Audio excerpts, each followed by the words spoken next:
إن الحمد لله نحمده ونستعينه ونستغفره ونعوذ بالله من شرور أنفسنا ومن سيئات أعمالنا من يهده الله فلا مضل له ومن يضلل فلا هادي له وأشهد أن لا إله إلا الله وحده لا شريك له وأشهد أن محمدا عبده ورسوله أما بعد فإن خير الحديث كتاب الله وخير الهدي هدي محمد صلی اللہ علیہ وعلى آلہ وسلم وشر الأمور محدثاتها وكل محدثة بدعة وكل بدعة ضلالة وكل ضلالة في النار قال الله تبارك وتعالى وأن المساجد لله فلا تدعوا مع الله أحدا۔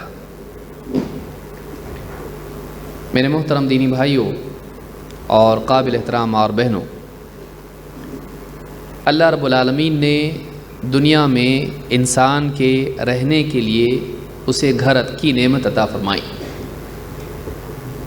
قرآن کریم میں اللہ تعالیٰ فرماتا ہے واللہ جعل لکم من بیوتکم سکنا، یہ اللہ ہے جس نے تمہارے لیے رہنے کے لیے گھر عطا فرمائے اور تمہارے گھروں کو سکونت کی اور سکون کی جگہ بنایا۔ ایک آدمی گھر کا محتاج ہے، اگر گھر نہ ہو تو سردی، گرمی، بارش سے اپنے آپ کو بچا نہیں پائے گا۔ دنیا میں اپنے آپ کو محفوظ رکھنے کے لیے ایک انسان کے لیے اس کی پرائیویسی کے اعتبار سے ہو، اس کی عزت کی حفاظت کے اعتبار سے ہو، یا اسی طرح سے موسموں کی تکلیف اور پریشانی سے بچنے کے لیے اسے گھر کی ضرورت ہے۔ گھر کی چار دیواری اس کے لیے حفاظت ہوتی ہے، لیکن ایک گھر وہ ہے جو راحت والا گھر ہے، وہ راحت کے لیے ہے، حفاظت کے لیے ہے۔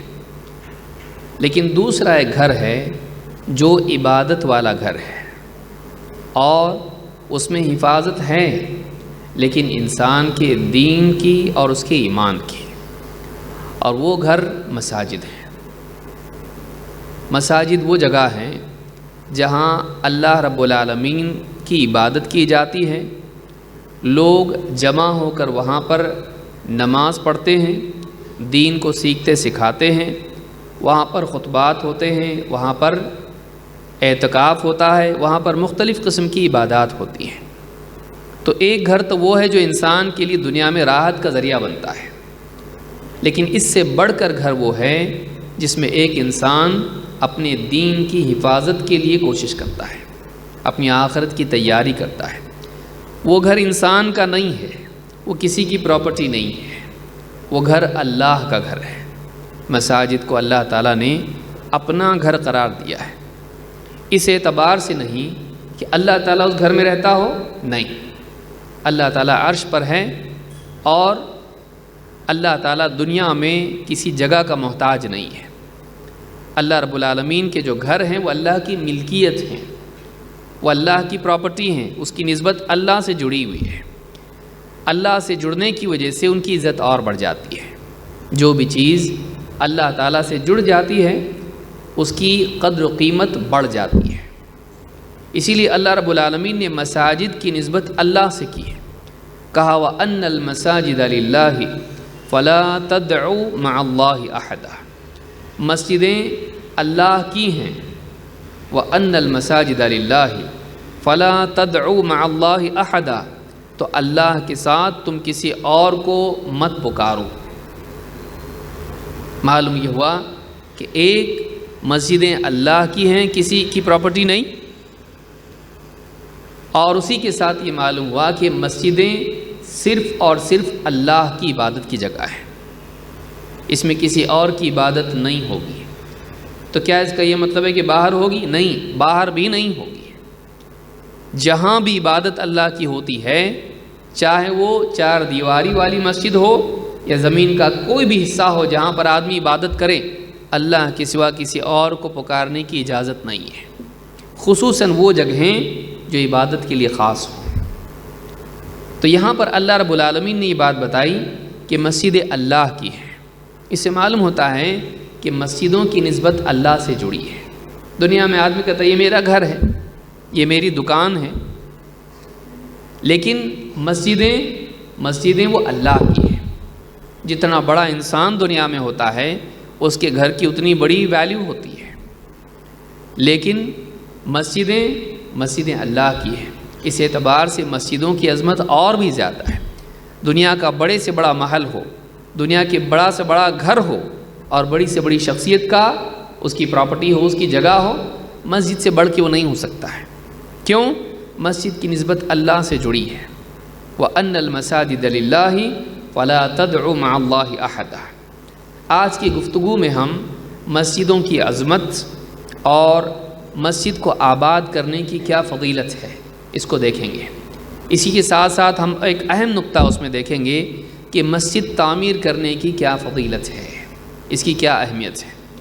تو مسجدوں کی فضیلت، مسجد کی تعمیر کی فضیلت، مسجد کی طرف جانے کی فضیلت، اور مسجد کو آباد کرنے کی فضیلت اور اس کے آداب کیا ہیں، انشاءاللہ اس کو ہم دیکھنے کی کوشش کریں گے۔ مسجدیں اللہ کے گھر ہیں۔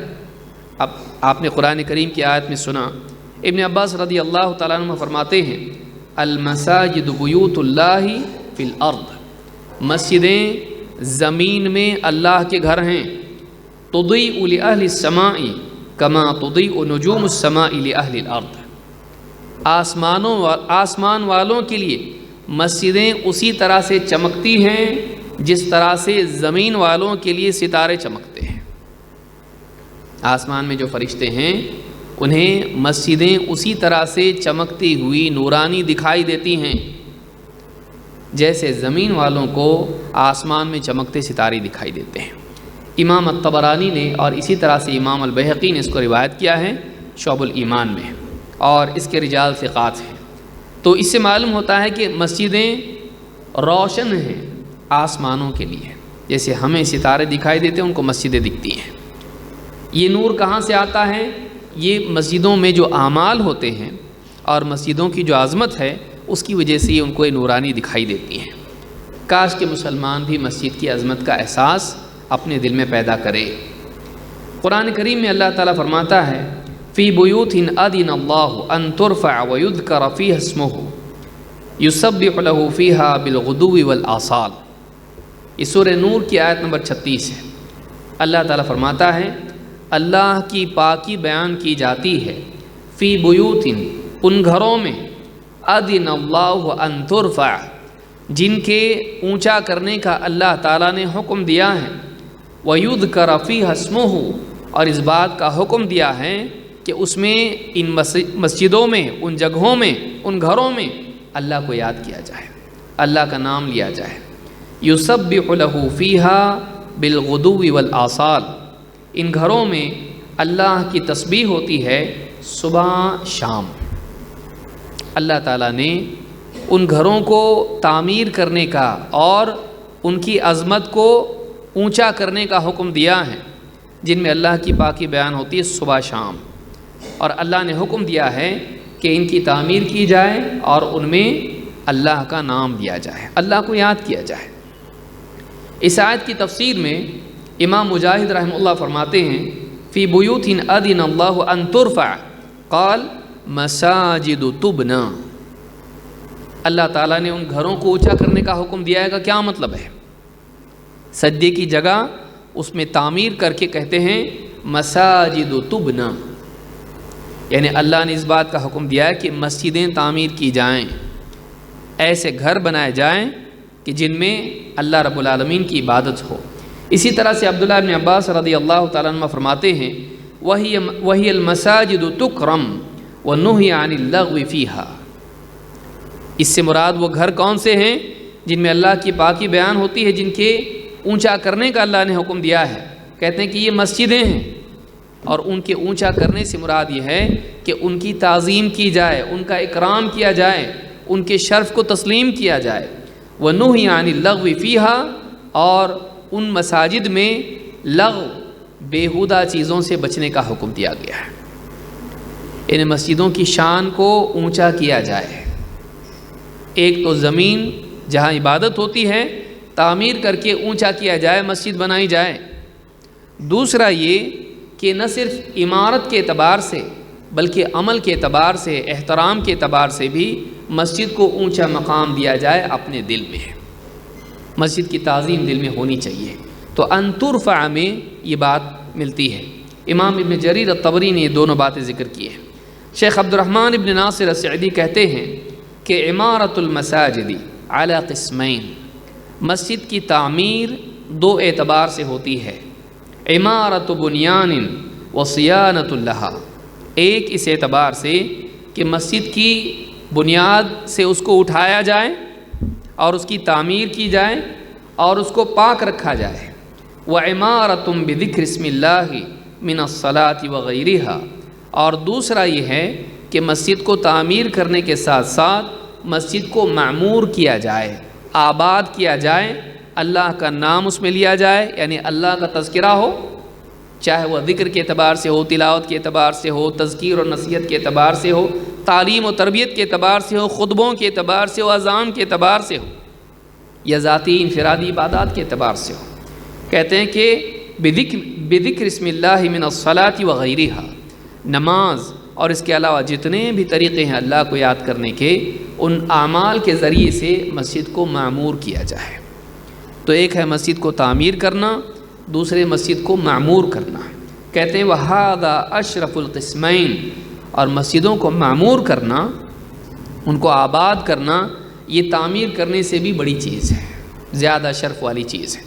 ورنہ مسجد بنا کے چھوڑ دیں اور آباد نہ ہو، جسے بہت سارے دیہاتوں میں ہوتا ہے، مسجدیں بنی ہوئی ہیں اور وہاں پر جانور باندھے جا رہے ہیں، لوگ تاش کھیل رہے ہیں، وہاں پر چرس گانجا لوگ پی رہے ہیں۔ بعض علاقوں میں ایسا بھی ہوتا ہے۔ تو اصل مسجدوں کے اعتبار سے دو ذمہ داریاں ہیں، ایک ان کو تعمیر کیا جائے، عمارت ہو، چار دیواری اس کی ہو، چھت اس کی ہو، اور دو مسجد کے اندر اعمال کیے جائیں، مسجدوں کو آباد کیا جائے۔ یہ دونوں کام کرنے چاہیے۔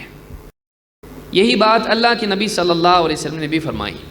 عائشہ رضی اللہ تعالیٰ فرماتی ہیں امر رسول اللہ صلی اللہ علیہ وسلم ببناء المساجد فی الدور، اللہ کے رسول صلی اللہ علیہ وسلم نے ہم کو اپنے محلوں میں مسجدیں تعمیر کرنے کا حکم دیا۔ الدور کہتے ہیں محلوں کو۔ بستی میں ایک چھوٹا سا حصہ ہوتا ہے، محلے ہوتے ہیں، تو ان محلوں میں ہم کو مسجدیں تعمیر کرنے کا حکم دیا۔ وَأَن تُنَظَّفَ وَتُطَيَّبَ، اور ہمیں حکم دیا کہ ہم مسجدوں کو گندگی سے پاک رکھیں، تنظف، دھول مٹی کچرا سب صاف کریں، اور گندگی ہو تو صاف کریں، تنظف وتطیب، اور مسجدوں کو خوشبودار رکھیں، پاکیزہ رکھیں۔ تطیب اس میں بخور وغیرہ کی جو ہے خوشبو ہو، یا اس میں عطر لگایا جائے، خاص کر کے سجدوں کی جگہوں پہ یا جہاں بھی ہو، تاکہ مسجد کا ماحول معطر رہے اور اس کی عظمت رہے مسجد کے اندر۔ تو یہ جو چیز تھی، یہ آپ نے اس کا حکم دیا۔ کیا حکم دیا؟ ببناء المساجد فی الدور، بستیوں میں، محلوں میں مسجدیں تعمیر ہو۔ علماء نے کہا کیوں ایسا؟ کہا کہ دور اگر مسجد ہوگی تو جانا مشکل ہوگا، جماعت سے عبادت کرنا مشکل ہوگا، اس لیے بستی محلے میں مسجدیں ہوں، تاکہ لوگ وقت پر باجماعت نماز پڑھ سکیں۔ اس سے معلوم ہوتا ہے کہ مسجدوں کی کثرت ہونا چاہیے، تاکہ لوگوں کے لیے مسجدوں میں پہنچنا آسان ہو۔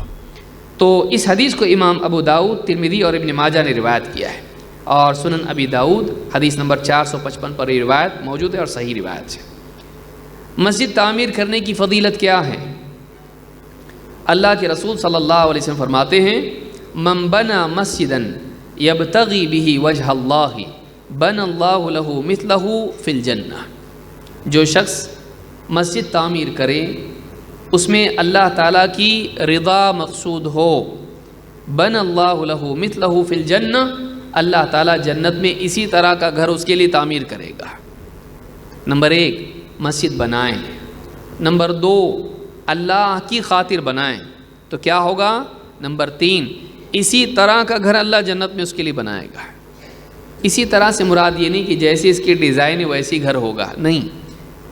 علماء نے کہا، امام النووی وغیرہ کہتے ہیں کہ اسی طرح کا گھر سے مراد یہ ہے کہ جیسے اس مسجد کی فضیلت بقیہ گھروں پر ہے، اس کے گھر کی فضیلت بقیہ گھروں پر ہوگی۔ باقی جنتیوں کے جو گھر ہوں گے ان گھروں میں اس کے گھر کی فضیلت ویسی ہوگی جیسے مسجد کے اطراف والے گھروں پر مسجد کی فضیلت ہوتی ہے۔ تو کہا کہ من بنا مسجدا یبتغی بہ وجہ اللہ بنى اللہ مثلہ فی الجنہ، تو جو دنیا میں مسجد تعمیر کرتا ہے جنت میں اللہ تعالیٰ اس کے لیے گھر تعمیر کرے گا۔ امام البخاری و مسلم دونوں نے اس کو روایت کیا ہے، صحیح بخاری حدیث نمبر 450 اور صحیح مسلم حدیث نمبر 533۔ ایک اور روایت میں آپ نے فرمایا من بنا مسجدا لا يريد به رياء ولا سمعة بنى اللہ له بیتا فی الجنہ، جو آدمی مسجد تعمیر کرے لیکن اس مسجد کے تعمیر کرنے میں نہ دکھاوا اس میں مقصود ہو، نہ سنانے کے لیے مسجد بنائے کہ لوگوں کو دکھائے میں دیکھو مسجد بنا رہا ہوں، یا بنانے کے بعد بتایا دیکھو میں نے مسجد بنائی، ریا دکھانا، سمع سنانا، دکھاوے کے لیے سنانے کے لیے مسجد نہ بنائیں۔ بن اللہ لہ بیتا فی الجنہ، اللہ تعالیٰ جنت میں اس کے لیے گھر تعمیر کرے گا۔ المعجم الاوسط میں اسے امام طبرانی نے روایت کیا ہے، اور الصحیحہ میں حدیث نمبر 3399 پر شیخ الالبانی کہتے ہیں یہ حدیث حسن لغیرہ ہے۔ اسی طرح سے ایک اور حدیث میں ہے، اللہ کے نبی صلی اللہ علیہ وسلم فرماتے ہیں من بنا للہ مسجدا بنى اللہ لہ بیتا فی الجنۃ اوسع منہ، جو آدمی دنیا میں مسجد بناتا ہے اللہ تعالیٰ جنت میں اس سے زیادہ وسیع گھر اس کے لیے بنائے گا۔ جتنا دنیا میں مسجد وسیع ہے اس سے بھی بڑھ کے وسعت والا بڑا پھیلاؤ والا گھر اس کے لیے اللہ تعالیٰ بنائے گا۔ امام طبرانی نے الاوسط میں اس کو روایت کیا ہے، اور الصحیحہ میں حدیث نمبر 3445 پر شیخ الالبانی کہتے ہیں یہ حدیث حسن لغیرہ ہے۔ اس سے معلوم ہوتا ہے کہ مسجد بنانا نمبر 1 اللہ کے لیے ہونا چاہیے، دکھاوے کے لیے نہیں۔ پھر اس کی فضیلت یہ ہے کہ اللہ تعالیٰ اس کے لیے اس مسجد سے بھی بڑھ کے گھر دے گا اس کو، اور اس کی فضیلت ویسی ہوگی دوسرے گھروں پر جیسے مسجد کی فضیلت اطراف والے بقیہ گھروں پر ہوتی ہے۔ تو اعلیٰ قسم کا گھر اللہ تعالیٰ اس کو عطا کرے گا۔ ایک اور حدیث ہے جس میں اللہ کے نبی صلی اللہ علیہ وسلم فرماتے ہیں، اور مسجد کا ثواب، مسجد تعمیر کرنے کا ثواب مرنے کے بعد ملتا رہتا ہے، کہ جتنے لوگ اس مسجد میں نیک اعمال کریں گے مسجد کی وجہ سے، وہ سارے اعمال کا ثواب اس کو ملتا رہے گا جو مسجد تعمیر کرنے میں شریک رہا ہو۔ ٹھیک ہے بھئی، ایک آدمی تو اتنا پیسے والا عموماً نہیں ہوتا ہے کہ مسجد تعمیر کر لیں، لیکن جب سب مل کے تعمیر کریں گے تو سب نے تعمیر کی، ہر آدمی اس میں شریک ہوگا۔ تو جس کا تعاون اس میں لگا ہو مسجد کے تعمیر کرنے میں، تو مسجد والے اعمال کا ثواب بھی اس کو ملتا رہے گا جب تک مسجد باقی رہے گی۔ اگر قیامت تک باقی رہے تو قیامت تک اس کو ثواب ملتا رہے گا۔ تو یہ کتنی بڑی چیز ہے۔ تو مسجد تعمیر کرنا کتنا بڑا معاملہ۔ باقی جگہوں پر آپ دیکھیے عمل ہوتا نہیں بھی ہوتا، مسجد میں ہونا ہی ہونا ہے۔ کوئی نہ آئے تو امام صاحب تو پڑھیں گے، بھائی کوئی نہ بھی آئے امام صاحب مؤذن صاحب کو تو پڑھنا ہی پڑھنا ہے، ڈیوٹی ہے ان کی۔ تو ہمیشہ وہاں وہ ایسا گھر ہے جہاں عمل ہوتا رہے گا، اس کا ثواب اس کو ملتا رہے گا۔ اللہ کے نبی صلی اللہ علیہ وسلم فرماتے ہیں ان مما يلحق المؤمن من عمله وحسناته بعد موته، ایک مومن کو نیک اعمال میں سے، اس کے اعمال میں سے اس کے مرنے کے بعد بھی جس کا ثواب ملتا رہتا ہے، وہ نیکیاں کون سی ہیں؟ علما نشرہ، ایسا علم جس کو وہ عام کرے، لوگوں میں دین کی بات کو پھیلائے، چاہے خطاب کے ذریعے سے ہو یا کتاب کے ذریعے سے ہو یا کسی بھی میڈیا کے ذریعے سے ہو۔ علما نشرہ، علم کو عام کرنا۔ وولدا صالحا ترکہ، یا اپنے بعد نیک اولاد چھوڑ جائیں، نیک بیٹا چھوڑیں۔ ومصحفا ورثہ، یا قرآن کا مصحف ہے اپنے بعد اس کو چھوڑ جائیں، جو پڑھے گا اس کو ثواب ملے گا، چاہے اس نے لکھا ہو یا لکھوایا ہو یا چھپوایا ہو یا کہیں لا کے دیا ہو، اس کو جتنے لوگ پڑھیں گے اس کا ثواب مرنے کے بعد بھی ملتا رہے گا، کیونکہ اس کی چیز باقی ہے، عمل باقی ہے، ثواب بھی باقی رہے گا۔ او مسجدن بنا ہو، یا مسجد تعمیر کر دے، اس کا ثواب بھی مرنے کے بعد ملتا رہے گا۔ او بیتن لابن السبیل بنا ہو، یا مسافروں کے لیے کوئی گھر بنوا جائے کہ جو بھی مسافر آئیں بھائی یہاں ٹھہریں آرام کریں، تو اس کا ثواب بھی اس کو ملتا رہے گا۔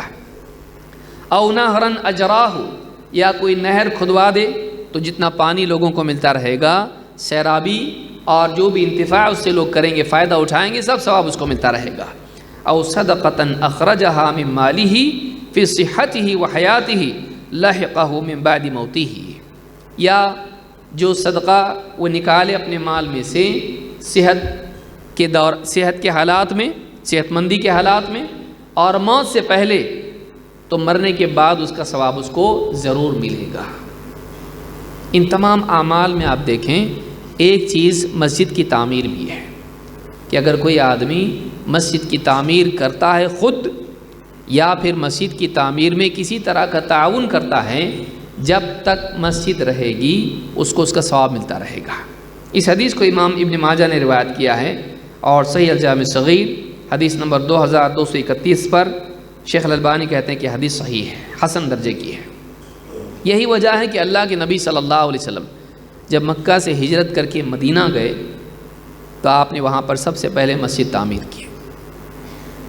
اللہ کے رسول صلی اللہ علیہ وسلم کے سفر کے تعلق سے انس بن مالک رضی اللہ تعالیٰ عنہ فرماتے ہیں ان رسول اللہ صلی اللہ علیہ وسلم قدم المدینہ، اللہ کے رسول صلی اللہ علیہ وسلم مدینہ تشریف لائے، فنزل فی علو المدینہ، تو مدینہ میں آپ ایک اونچے علاقے میں بستی میں ٹھہرے، فی حی یقال لہم بنو عمرو بن عوف، ان لوگوں کے اس قبیلے میں جس کو بنو عمرو ابن عوف کا علاقہ یا بستی کہا جاتا تھا، اس خاندان میں آپ رکے، وہاں پر رکے اس علاقے میں۔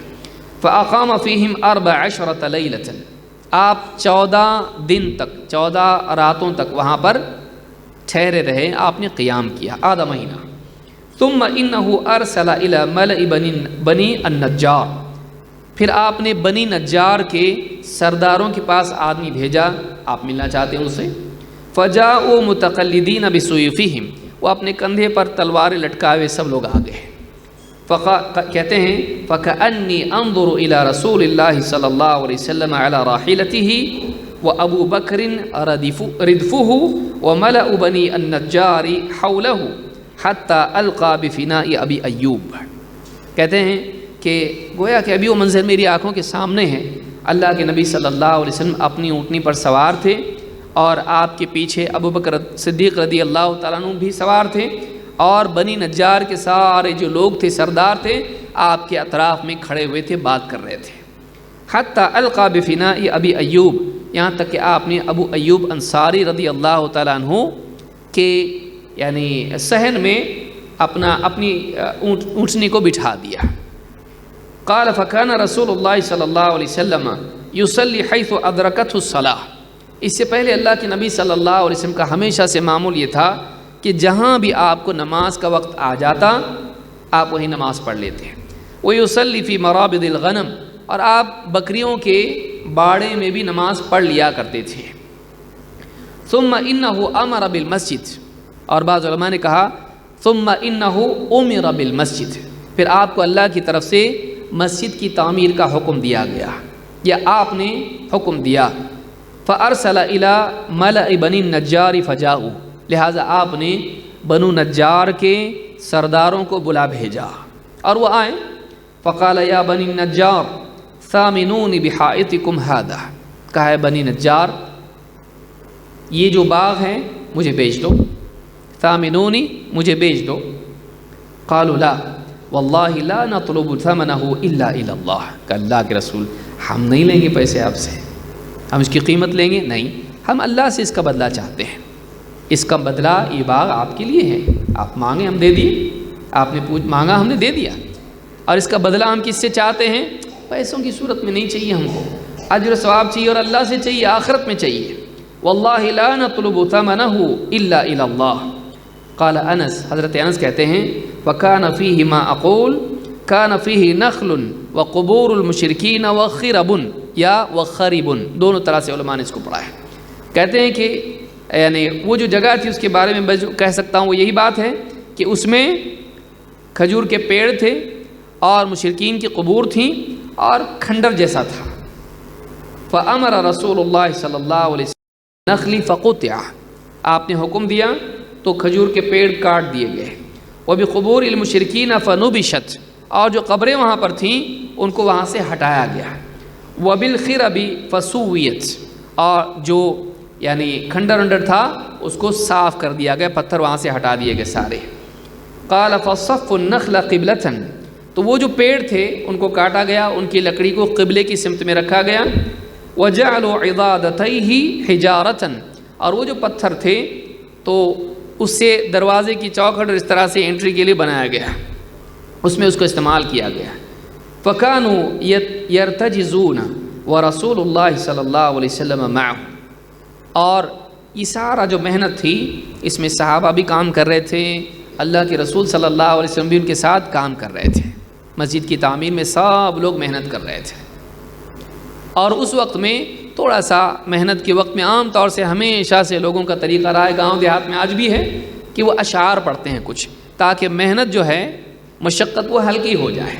تو صحابہ اس وقت میں اشعار پڑھ رہے تھے، رجز کے اشعار، اور کیا کہہ رہے تھے؟ اللہم لا خیر الا خیر الآخرہ فانصر الانصار والمہاجرہ۔ اس وقت میں کیا اشعار پڑھ رہے تھے؟ اے اللہ، آخرت کی بھلائی کے سوا کوئی بھلائی نہیں، بھلائی تو وہی جو آخرت والی ہے، اور اے اللہ انصار کی اور مہاجرین کی تو مدد کر۔ ابھی اللہ کے نبی صلی اللہ علیہ وسلم ہجرت کر کے آئے ہیں، سارا عرب دشمن بنا ہوا ہے، مال کی قلت ہے، وسائل کی قلت ہے، اور ابھی معلوم نہیں آگے کیا حالات ہونے والے ہیں، تو اے اللہ کیا کر؟ انصار کی اور مہاجرین کی مدد کر۔ تو یہ جو منظر ہے آپ دیکھیں، نبی صلی اللہ علیہ وسلم مکہ سے جب مدینہ ہجرت کر کے گئے، اس وقت میں آپ کی پہلی فکر کیا تھی؟ مسجد تعمیر کرنا۔ کیوں؟ اس لیے کہ مسجد ایسی جگہ تھی جہاں نماز پڑھنا، عبادت کرنا، دین کا سیکھنا سکھانا، لوگوں کی رہنمائی کرنا، لوگوں کے مسائل حل کرنا، اور اسی طرح سے بہت ساری چیزیں تھیں جو مسجد میں کی جاتی تھی۔ وہ ایک ایسی جگہ تھی جو مسلمانوں کا اجتماعی معاملات کا ایک مرکز تھا، اور آج بھی ہونا چاہیے اور ہے۔ لہٰذا مسجدوں کی تعمیر کی فکر کرنا یہ بہت بڑی خوش قسمتی ہے، اور لوگوں کو یہ کرنا چاہیے۔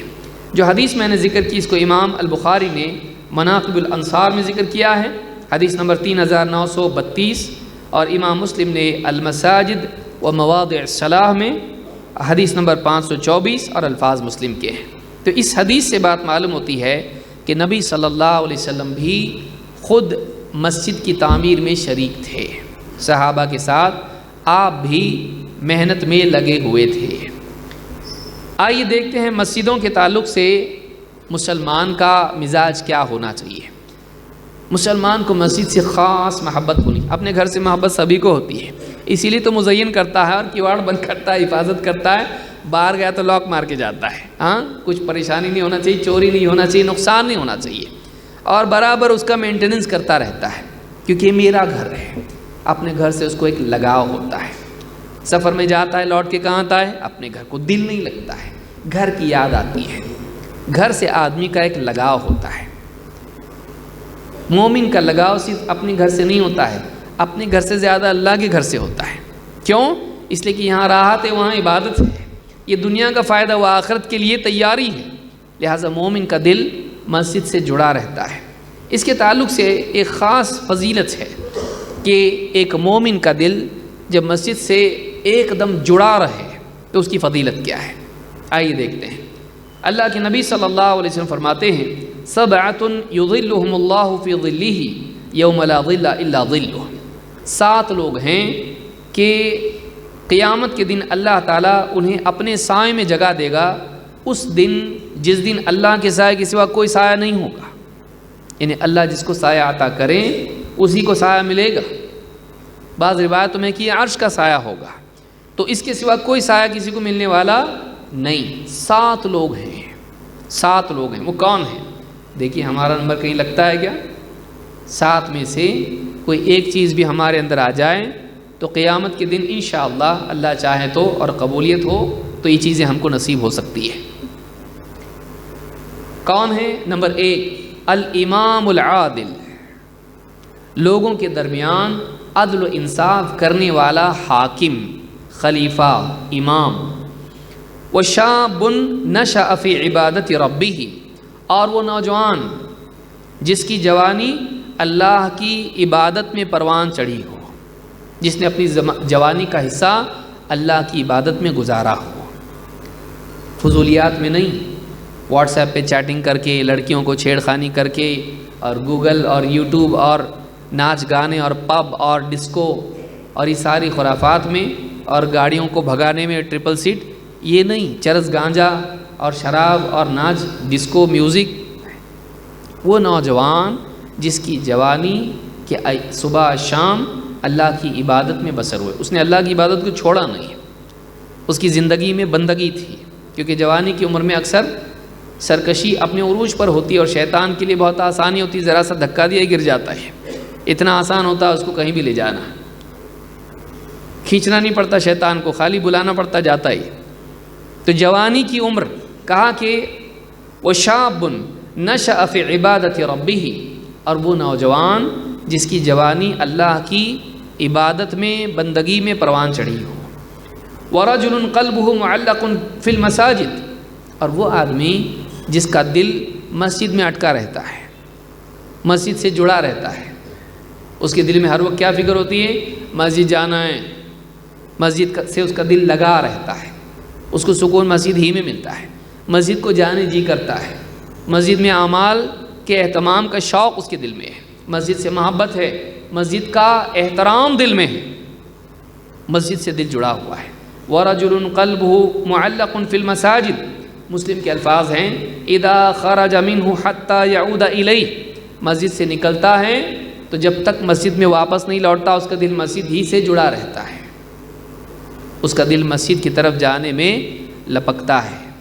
وَرَجُلَانِ تَحَابَّا فِي اللَّهِ اجْتَمَعَا عَلَيْهِ وَتَفَرَّقَا عَلَيْهِ، اور وہ دو آدمی، وہ دو شخص کہ جو اللہ کی خاطر ایک دوسرے سے محبت کرتے ہیں، رشتہ داری بھی نہیں، لینا دینا بھی نہیں، ایک دوسرے پہ کوئی احسان بھی نہیں، بس اس وجہ سے کہ دونوں مسلمان ہیں، دین کی نسبت ان کے درمیان ہے۔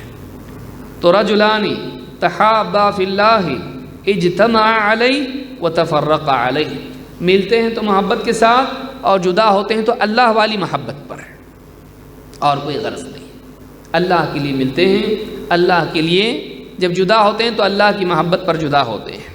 اور ورجل طلبته امرأة ذات منصب وجمال فقال انی اخاف اللہ، اور وہ شخص کہ جسے ایک خوبصورت بڑے گھر کی عورت بے حیائی کی، زناکاری کی دعوت دے، اپنی طرف اس کو رجھائے، اپنی طرف کھینچے، اور وہ کہے، صاف کہہ دے، انی اخاف اللہ، نہیں میں اللہ سے ڈرتا ہوں، کسی اور سے نہیں ڈرتا، بولے کوئی دیکھنے والا تھوڑی نہ ہے، نہیں، انی اخاف اللہ، میں اللہ سے ڈرتا ہوں، کیونکہ اللہ ہر حال میں مجھ کو دیکھ رہا ہے، میرا محاسبہ کرے گا، وہ میرا مالک ہے، میں غلط کام نہیں کر سکتا، میں خیانت نہیں کر سکتا، اس کی حدوں کو پار نہیں کر سکتا، مجھے اللہ کا خوف ہے۔ اللہ کے خوف کی وجہ سے زنا کے سارے دروازے کھلے ہونے کے باوجود وہ خود اپنے ہاتھوں سے ان دروازوں کو بند کریں، کسی اور وجہ سے نہیں، سماج کے ڈر سے نہیں، پولیس کے ڈر سے نہیں، اللہ کے ڈر سے، دنیا کے ڈر سے نہیں، آخرت کے خوف سے۔ فقال انی اخاف اللہ ورجل تصدق اخفى حتى لا تعلم شماله ما تنفق يمينه، اور وہ آدمی جو اتنا چھپا کے صدقہ کرے کہ اس کے بائیں ہاتھ کو بھی معلوم نہیں پڑے کہ اس کے دائیں ہاتھ نے کیا دیا ہے، ہوتا ایسا، لیکن یہ کیا ہے؟ مبالغہ ہے، اتنا اخفا کرے، اتنا چھپا کے دے کہ گویا کہ اس کے لیفٹ ہینڈ کو بھی نہیں معلوم پڑ رہا کہ رائٹ ہینڈ نے کیا دیا، چھپانے کی حد ہو گئی، اتنا اخلاص کے ساتھ۔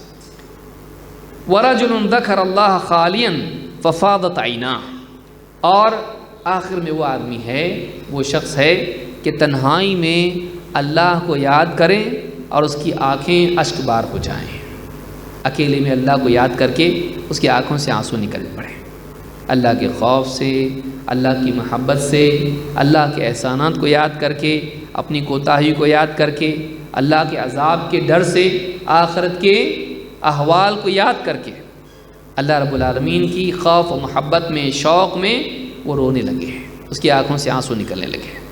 یہ سارے لوگ جو ہیں یہ قیامت کے دن اللہ کی طرف سے عطا کیے ہوئے سائے میں ہوں گے، جبکہ کوئی سایہ نہیں ہوگا، اور کوئی سایہ نہیں ہوگا۔ تو اس حدیث کو امام البخاری نے کتاب الآذان حدیث نمبر 660 اور امام مسلم نے کتاب الزکاة حدیث نمبر 1031 اس میں روایت کیا ہے۔ اس میں ساری چیزوں میں آپ دیکھیے اخلاص کی شان ہے، ان تمام چیزوں میں اللہ کا خوف، اللہ کی محبت اور اللہ کے لیے عمل کرنا، للہیت اس کے اندر ہے۔ تنہائی میں رونا اللہ کو یاد کر کے، دکھاوے میں نہیں۔ اکیلے میں زنا کاری کی دعوت ہے، اللہ کے خوف سے نہیں۔ چھپا کے اللہ کے لیے دینا اور ملنا، محبت کرنا اللہ کے لیے، اس میں للہیت والی بات ہے۔ ظاہر بات ہے کہ جس کی زندگی میں للہیت ہو، آخرت میں جب کوئی سہارا نہیں ہوگا اللہ اس کو سہارا دے گا، کوئی سایہ نہیں ہوگا اللہ اس کو سایہ دے گا۔ کیوں؟ اس نے اپنے آپ کو اللہ کے لیے پیش کیا۔ اس کے پاس عمل کی بنیاد کیا تھی؟ اللہ راضی ہو، اللہ ناراض نہ ہو، لہٰذا اللہ تعالیٰ بھی قیامت کے دن اس کو بچائے گا۔ اس میں آپ دیکھیں وَرَجُلٌ قَلْبُهُ مُعَلَّقٌ فِي الْمَسَاجِدِ، ایک آدمی وہ بھی ہے کہ جس کا دل مسجدوں میں اٹکا رہتا تھا، مسجدوں سے جڑا رہتا تھا، اس کو مسجدیں بڑی اچھی لگتی تھی۔ یہ نہیں کہ مسجد سے کب بھاگوں میں، نہیں، بلکہ مسجد میں اس کا دل لگتا تھا، باہر وحشت ہوتی تھی، اور باہر آ بھی جائیں تو اس کو دل کرتا تھا اب کب جانا ہے، جلدی جانا ہے مسجد واپس، تو وہاں جا کے ہی سکون ملے گا۔ جیسے پانی سے مچھلی کو نکالا تو کیا ہوتا؟ تڑپتی ہو، پھر واپس پانی میں ڈالے خوش، تو مچھلی کی طرح اس کا حال باہر، لیکن مسجد میں جا کے ایک دم سکون۔ الا بذکر اللہ تطمئن القلوب، اللہ کی یاد سے دل اطمینان پاتے ہیں۔ اور مسجد سے بڑھ کے کون سی جگہ ہوگی جہاں اللہ کی یاد کمال درجے میں ہوتی ہو، اس کا ماحول ہی خود اللہ کو یاد کرا دیتا ہے۔ تو اسی لیے آپ دیکھیں بازار کے مقابلے میں کیا ہے؟ مسجد کی فضیلت ہے۔ اللہ کے نبی صلی اللہ علیہ وسلم کے پاس ایک آدمی، آپ کہا بتائیے تو صحیح کہ سب سے افضل جگہ اللہ کے نزدیک سب سے محبوب جگہ کون سی اور سب سے بری جگہ کون سی؟ کہا کہ مجھے نہیں معلوم، جب تک کہ جبریل نہ بتائیں بتا نہیں سکتا۔ لا ادری حتی اسأل جبریل علیہ السلام آئے اور بتایا پسندیدہ جگہیں اللہ کے نزدیک مساجد ہیں اور سب سے ناپسندیدہ جگہیں بازار ہیں۔ کیوں؟ مسجدوں میں اللہ کی یاد ہوتی، بازار میں اللہ کو بھولتا آدمی، وہاں غفلت ہے، یہاں پر یاد ہے۔ وہاں مکاری، دھوکہ اور نہ جانے جھوٹ اور کتنی خرافات ہیں، چوری، دھوکہ، ظلم و زیادتی، ملاوٹ، سب کچھ وہاں پر ہے۔ یہاں آخرت کی فکر ہے، یہاں اپنے دل کی یعنی اصلاح ہے، اپنے ایمان کی تجدید ہے۔ تو مساجد کا ماحول ہی خود انسان کو سدھارنے کا آدھا کام کرتا ہے، وعظ و نصیحت اور مزید اس میں اضافہ کر دیتے ہیں۔ تو یہ ایک چیز ہے جو مساجد کے بارے میں ہے۔ آئیے مزید آگے بڑھتے ہیں۔ ابو عثمان النہدی کہتے ہیں کتب سلمان الی ابی الدرداء، سلمان الفارسی رضی اللہ تعالیٰ عنہ نے ابو الدرداء رضی اللہ تعالیٰ عنہ کو خط لکھا، اور خط لکھ کے کہا یا اخی علیک بالمسجد فالزمہ، کہا میرے بھائی مسجد کا اہتمام کر، یعنی مسجد میں وقت گزارنے کا اہتمام کر۔ یا اخی علیک بالمسجد فالزمہ، اے میرے بھائی مسجد کا خاص خیال رکھ اور مسجد میں وقت گزار۔ فإنی سمعت رسول اللہ صلی اللہ علیہ وسلم یقول المسجد بیت کل مؤمن، اس لیے کہ میں نے اللہ کے رسول صلی اللہ علیہ وسلم کو یہ فرماتے سنا، آپ کہتے تھے المسجد بیت کل مؤمن، مسجد ہر ایمان والے کا گھر ہے۔ یہ نہیں کہ گھر بنا کے قبضہ کرے، اس معنی میں نہیں ہے، یہ اس معنی میں ہے کہ جیسے آدمی کہیں بھی چلا جائے سفر میں، اس کا دل اپنے گھر سے جڑا رہتا ہے، گھر کو آ کے سکون ملتا اس کو، اچھے سے اچھے ہوٹل میں رہتا 5 اسٹار، لیکن گھر کو آ کے ہی سکون ملتا، وہاں چین اس کو آتا نہیں۔ بولے اب گھر کو آئے تو ہی اچھا لگتا اپنے کو، میرا گھر ہی ہے۔ ویسے ایک مومن کا حال ہوتا ہے کہ مسجد سے اس کا دل ایسا جڑا رہتا ہے، مسجد میں پہنچ کے ہی اس کو سکون ملتا ہے۔ بڑی سے بڑی محل میں، بادشاہ کے ہاں، بڑی سے بڑی ہوٹل میں کہیں بھی رکھو اس کو، وہ سکون اس کو نہیں ملتا ہے، وہ چین اس کو نہیں ملتا ہے جو مسجد میں ملتا ہے۔ تو مسجد ہر مومن کا گھر ہے۔ حلیۃ الاولیاء میں حافظ ابو نعیم الاصفہانی نے اس کو ذکر کیا ہے، اور الصحیحہ میں حدیث نمبر 716 پر شیخ الالبانی کہتے ہیں کہ حدیث حسن ہے۔ آئیے دیکھتے مسجد جانے کی فضیلت کیا ہے۔ یہ مسجد بنانے کی اور مسجد سے جڑے رہنے کی فضیلت ہم نے دیکھی، مسجد کے اکرام اور اس کی تعظیم کی فضیلت ہم نے دیکھی۔ اب دیکھتے ہیں مسجد کی طرف جانے کی فضیلت کیا ہے۔ اللہ کے رسول صلی اللہ علیہ وسلم فرماتے ہیں وَمَا مِن رَجُلٍ يَتَطَهَّرُ فَيُحْسِنُ الطُّهُورَ، جو بھی شخص وضو کرتا ہے اچھے سے وضو کرتا ہے، جلدی جلدی گڑبڑ والا نہیں، سکون سے اور کمال درجے میں اچھے سے، کوئی عضو اس کا سوکھا نہ رہے، اچھے سے وضو کرتا ہے، کامل وضو کرتا ہے۔ ثم يعمد الى مسجد من هذه المساجد، پھر یہ جو مسجدیں اللہ کی بنی ہوئی ہیں ان مسجدوں میں سے کسی بھی مسجد کی طرف جاتا ہے، الا كتب الله له بكل خطوة يخطوها حسنة، تو اللہ تعالیٰ اس کے ہر قدم کے بدلے جو مسجد کی طرف اٹھتا ہے ایک نیکی لکھتا ہے، ہر قدم پہ ایک نیکی اس کو ملتی ہے۔ اور ایک نیکی کا کتنا گناہ ہوتا ہے؟ 10 کم سے کم۔ وَيَرْفَعُهُ بِهَا دَرَجَةً، اور ایک درجہ اس کا اونچا کرتا ہے، ایک لیول بڑھ جاتا اس کا، اپ گریڈ ہو جاتا، ہو سیم نہیں رہتا، جانے سے پہلے جو تھا وہ جانے کے بعد نہیں رہتا، ہو اعلیٰ بن جاتا ہے، اس کا درجہ اللہ اونچا کرتا ہے۔ وَيَحُطُّ عَنْهُ بِهَا سَيِّئَةً، اور اللہ تعالیٰ اس کے اس چلنے کی برکت سے اس کے ایک گناہ کو مٹا دیتا ہے، ایک گناہ کو مٹا دیتا ہے، ایک نیکی ملتی، ایک گناہ مٹتا اور ایک درجہ بڑھتا ہے۔ اس حدیث کو امام مسلم نے روایت کیا ہے، حدیث نمبر 654۔ اسی طرح سے آپ فرماتے ہیں، ابو ہریرہ رضی اللہ عنہ کی حدیث ہے، مواد زیادہ اس لیے میں تیزی سے بیان کر رہا ہوں، زیادہ سمجھانے کی بھی ضرورت نہیں ہے، صرف سننے کی ضرورت ہے اور یاد رکھنے کی اور اس کو سمجھنے کی اور اس کے اہتمام کی۔ آپ فرماتے ہیں کہ اللہ کے رسول صلی اللہ علیہ وسلم نے ارشاد فرمایا الا ادلکم علی ما یمحو اللہ بہ الخطایا ویرفع بہ الدرجات، کیا میں تم کو نہیں بتاؤں کہ وہ کیا چیزیں ہیں جن کے ذریعے اللہ تعالیٰ برائیوں کو مٹا دیتا ہے، گناہوں کو، خطاؤں کو مٹاتا ہے اور درجات کو اونچا کرتا ہے؟ بتاؤں؟ قالوا بلا یا رسول اللہ، صحابہ نے کہا ہاں ضرور بتائیے اللہ کے رسول۔ قال اسباغ الوضوء علی المکارہ، دل نہ چاہیں طبعی کراہت کے باوجود بھی کامل وضو کرنا۔ ٹھنڈی کا موسم میں وضو کرنے کو دل چاہتا نہیں، طبیعت نہیں چاہتی، لیکن ایمان بتاتا ہے کرنا پڑے گا، تو نہ چاہنے کی نفس کی مخالفت کے باوجود، نفس نہ چاہتا ہو پھر بھی اس کے باوجود کامل وضو کرنا۔ وکثرۃ الخطی الی المساجد، اور مسجدوں کی طرف خوب قدم اٹھانا، یعنی یہ کیسے ہوگا؟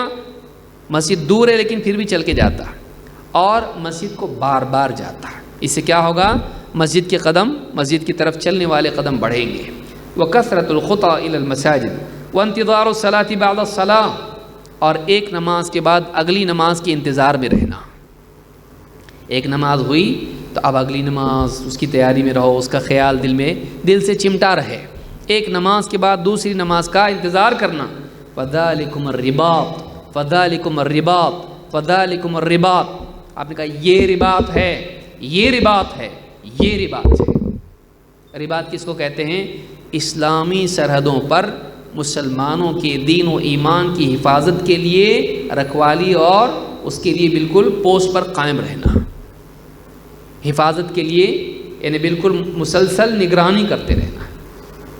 تو یہ جو حفاظتی انتظامات ہیں، سیکیورٹی ہے، یہ بہت مشکل کام ہوتا ہے، رات دن لگے رہنا پڑتا ہے وہاں پہ۔ تو کہا کہ یہ جو انتظار ہیں اور یہ جو جانا آنا مسجد کا ہے یہ اسی طرح سے ہے، اور یعنی نفس کی مخالفت کے باوجود وضو کرنا، یہ رباط ہے۔ اس سے معلوم ہوتا ہے کہ مسجد کی طرف چلنا کتنی بڑی نیکی ہے، اس سے گناہ معاف ہوتے ہیں، گناہ مٹائے جاتے ہیں اور درجات اونچے ہوتے ہیں۔ صحیح مسلم حدیث نمبر 251۔ اسی طرح سے اللہ کے رسول صلی اللہ علیہ وسلم فرماتے ہیں وَرَجُلٌ أَرَاحَ إِلَى الْمَسْجِدِ فَهُوَ ضَامِنٌ عَلَى اللَّهِ، وہ آدمی جو مسجد کی طرف چلتا ہے یہ اللہ کی ضمانت میں ہے، یہ اللہ کی ضمانت و حفاظت میں ہے، اللہ اس کی حفاظت کا ضامن ہے۔ حَتَّى يَتَوَفَّاهُ فَيُدْخِلَهُ الْجَنَّةِ، یہاں تک کہ اللہ اس کو موت دے کے جنت میں داخل کرے، وہ اللہ کی سیکیورٹی میں، حفاظت میں ہے۔ او یردہ بما نال من اجر وغنیمت، یا پھر اللہ تعالیٰ اسے جو بھی اجر و ثواب اور غنیمت اس نے کمایا اس کے ساتھ واپس لوٹا دے۔ گھر سے نکلا راستے میں مر گیا، اللہ تعالیٰ کی ضمانت میں ہوا، یا تو اس کو موت آئی تو اللہ جنت میں داخل کر دے گا، یا پھر حفاظت سے گھر کو لوٹا دے گا تو ثواب کے ساتھ لوٹے گا۔ وہ دونوں حالتوں میں کامیاب ہے۔ جو مسجد کی طرف چلتا ہے، راستے میں مر گیا جنت، واپس لوٹا ثواب، تو یہ دونوں اعتبار سے وہ پروفٹ میں ہے، کامیاب ہے۔ امام ابو داؤد، ابن حبان اور حاکم نے اس کو روایت کیا ہے۔ صحیح الجامع صغیر حدیث نمبر 3053، حدیث صحیح ہے۔ اسی طرح سے اللہ کے رسول صلی اللہ علیہ وسلم فرماتے ہیں، من غدا الی المسجد و راح، جو مسجد صبح یا شام جاتا ہے، اعد اللہ لہ نزلہ فی الجنۃ کلما غدا او راح، چاہے وہ صبح جائے یا شام جائے، جب جب جائے اللہ تعالیٰ جنت میں اس کی مہمانی کا انتظام کرتا ہے۔ اس کے اس جانے کی برکت اور اجر و ثواب اور انعام کے طور پر اللہ تعالیٰ جب جب یہ مسجد کے لیے جاتا ہے، صبح جا رہا، فجر میں، عصر میں جا رہا ہے، یا جب بھی جا رہا ہے، تو نمازوں کے لیے جب جب جاتا ہے اللہ تعالیٰ جنت میں اس کے لیے مہمانی تیار کرتا ہے۔ اب جتنا جائے اس کی مرضی۔ امام البخاری اور مسلم نے اس کو روایت کیا ہے۔ صحیح بخاری حدیث نمبر 662 اور صحیح مسلم حدیث نمبر 669۔ بلکہ اس کا ثواب کتنا بڑا ہے اس کا اندازہ آدمی نہیں لگا سکتا۔ اللہ کے رسول صلی اللہ علیہ وسلم فرماتے ہیں، من خرج من بیتہ متطہرا الی صلاۃ مکتوبۃ فاجرہ کاجر الحاج المحرم، جو آدمی باوضو اپنے گھر سے نماز کے لیے، فرض نماز کے لیے نکلتا ہے، باوضو فرض نماز کے لیے اپنے گھر سے نکلتا ہے، تو اس کا اجر ایسا ہے جیسے احرام پہن کر ایک حاجی اپنے گھر سے نکلتا ہے، ایسا ثواب اس کو ملتا ہے جو باوضو نماز کے لیے جاتا ہے۔ گھر سے وضو کر کے جانا۔ امام ابو داؤد نے اس کو روایت کیا ہے، صحیح الجامع صغیر حدیث نمبر 6228، حدیث حسن ہے۔ اسی طرح سے آپ دیکھیں مسجد میں آنے والے کا کیا معاملہ، یہ تو جانے والے کا ہے، اب اس طرف سے دیکھیے مسجد میں پہنچنے والے کا معاملہ کیا ہے۔ اللہ کے رسول صلی اللہ علیہ وسلم فرماتے ہیں، من توضأ فی بیتہ فاحسن الوضوء، جو آدمی اپنے گھر میں وضو کرے اور اچھے سے وضو کرے، اچھے سے وضو کرے، ثم اتی المسجد، اور پھر مسجد آئے، فہو زائر اللہ، وہ اللہ کا مہمان ہے، وحق علی المزور ان یکرم الزائر، اور جس کے پاس کوئی جاتا ہے، میزبان جس کو کہتے ہیں، تو میزبان کے اوپر حق ہوتا ہے کہ آنے والے، ملنے کے لیے آنے والے مہمان کا اکرام کرے۔ تو مسجد جانے والا کس کا مہمان ہے؟ گویا کہ وہ اللہ کی زیارت کے لیے جا رہا ہے، وہ ملاقات و مناجات کے لیے جا رہا ہے، وہ اللہ سے جا کے نماز میں کیا کرے گا؟ اللہ سے مناجات کرے گا، اللہ کا قرب اس کو نصیب ہوگا۔ جب نمازی نماز میں کھڑا ہوتا ہے، اللہ کا چہرہ بالکل اس کے سامنے ہوتا ہے، یہاں تک کہ یہاں وہ متوجہ ہو جائے۔ تو اللہ سے قرب کے منازل وہ طے کرتا ہے۔ جب مسجد جاتا ہے، نماز پڑھتا ہے، واسجد واقترب، سجدہ کر اور قریب ہو جائے، اللہ کا قرب اس کو نصیب ہوتا ہے۔ اور فرض نماز سے زیادہ اور فرض اعمال سے زیادہ اللہ کا قرب کسی چیز میں نہیں ملتا ہے۔ تو جو قرب اس کو نوافل میں ملتا ہے، اس سے بڑھ کے قرب اس کو فرض میں ملتا ہے، مسجد جا کے جب نماز پڑھتا ہے۔ تو جو آدمی مسجد جاتا ہے، کیسے؟ گھر میں وضو کرے، اچھے سے وضو کرے، اور پھر مسجد جائے، تو ایسا ہے جیسے اللہ کی ملاقات کے لیے جا رہا۔ تو میزبان کا حق ہوتا ہے، یعنی میزبان پر حق ہوتا ہے کہ مہمان کا اکرام کرے۔ فرماتے ہیں وَحَقٌّ عَلَى الْمَزُورِ أَن يُكْرِمَ الزَّائِرَ۔ امام الطبرانی نے الکبیر میں اس کو روایت کیا ہے، اور الصحیحہ میں حدیث نمبر 1169 پر شیخ الالبانی کہتے ہیں کہ یہ حدیث صحیح ہے۔ اور آگے آئیے، اللہ کے رسول صلی اللہ علیہ وسلم فرماتے ہیں، اللہ کتنا خوش ہوتا ہے بندہ جب مسجد جاتا۔ آپ فرماتے ہیں ما توطن رجل مسلم المساجد للصلاة والذکر، جب بھی ایک مسلمان مسجدوں کو اللہ کی یاد کے لیے اور نماز کے لیے آباد کرتا ہے اور اپنا مسکن بنا لیتا ہے، پابندی سے وہ جاتا آتا رہتا ہے مسجد، الا تبشبش اللہ له من حین یخرج من بیتہ کما یتبشبش اہل الغائب بغائبہم اذا قدم علیہم۔ تو اس کے چھوڑ کے جاتا ہے، پھر واپس لوٹنے پر اللہ تعالیٰ اتنا زیادہ خوش ہوتا ہے اس سے، جتنا کوئی آدمی سفر میں جب جاتا ہے اور اس سے محبت کرنے والوں کے پاس جب لوٹ کے آتا ہے تو وہ جو اس کے آنے سے خوش ہوتے ہیں، ویسے اس سے بھی زیادہ اللہ تعالیٰ اس کے آنے سے خوش ہوتا ہے۔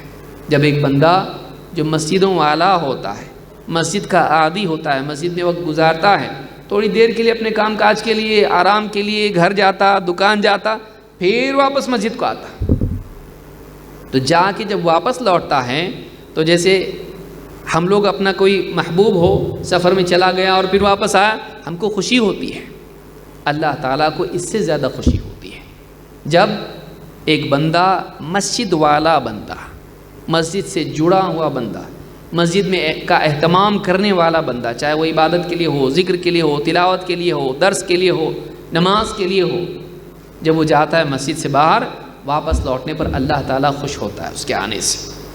تو یہ حدیث ابن ماجہ، حاکم نے روایت کی ہے، صحیح الجامع صغیر حدیث نمبر 5604 اور حدیث حسن درجے کی ہے، اور صحیح ترغیب میں بھی حدیث نمبر 301، 325 اور اسی طرح سے دوسرے مقامات پر آپ کو یہ حدیث ملے گی۔